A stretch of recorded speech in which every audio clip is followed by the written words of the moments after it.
Clover, delete altitude restriction.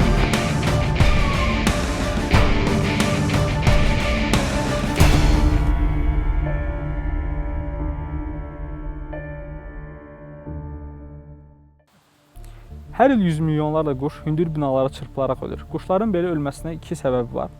Birincisi odur ki, quşlar şüşələri şəffaf görürlər və o şüşədən keçəcəyini zənn edir. Amma şüşə təbii ki, şəffaf olsa da maneə var və quş keçə bilmədiyinə görə həmin şüşəyə çırpılaraq ölür. İkinci mühüm səbəb isə hündür binaların fasadı şüşə ilə örtülür və bu şüşə mühitin görüntüsünü əks etdirir. Təsəvvür elə ki, məsələn, orada bir ağac var və həmin şüşə də ağacın görüntüsünü əks etdirir və quş da ağaca doğru uçurmuş kimi zənn edir, amma halbuki orada bir şüşə var. Şüşə sadəcə görüntünü əks etdirir və quş ona çırpılaraq ölür.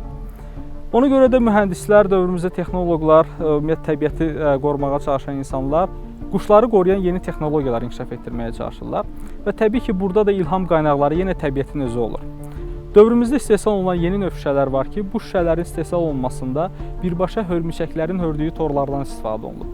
Daha doğrusu bu torun çox maraqlı bir xüsusiyyəti var. Belə ki, hörümçək tor hördüyü zaman ultrabənövşəyi şüanı əks etdirən ipəkdən istifadə edir.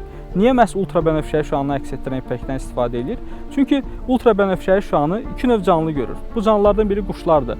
Quşlar ultrabənövşəyi şüanı görür və orada torun olduğunu, hörümçək torun olduğunu görür və təbii ki, o gedib toru dağıtmağa çalışmır. İkincisi isə ultrabənövşəyi şüanı həşəratlar da görür.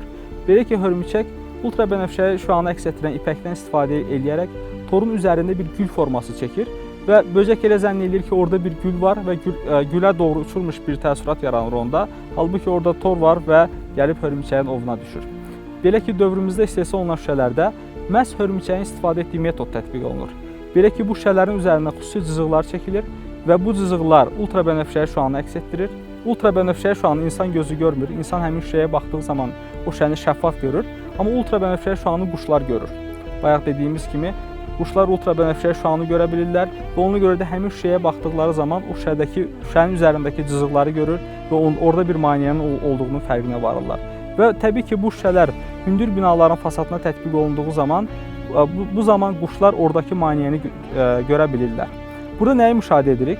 Allahın təbiətdə yaratdığı çox möcüzəvi xüsusiyyətlərə sahib olan bir canlı var. Bu canlı ultrabənövşəyi şüaların xüsusiyyətlərini bilir və digər canlıların da bu şüaları gördüyünü bilir və buna uyğun bir strategiyadan istifadə edir. Hörümçəyin beyni heç 1 qram deyil. Təbii ki, 1 qram beyni olmayan bir canlının bütün bunları düşünməsi, bütün bunlara uyğun bir strategiyadan istifadə etməsi öz-özlüyündə mümkün deyil. Bütün bunlar hamısı onu göstərir ki, bu canlılar birbaşa olaraq Allahın ilhamı ilə hərəkət edir.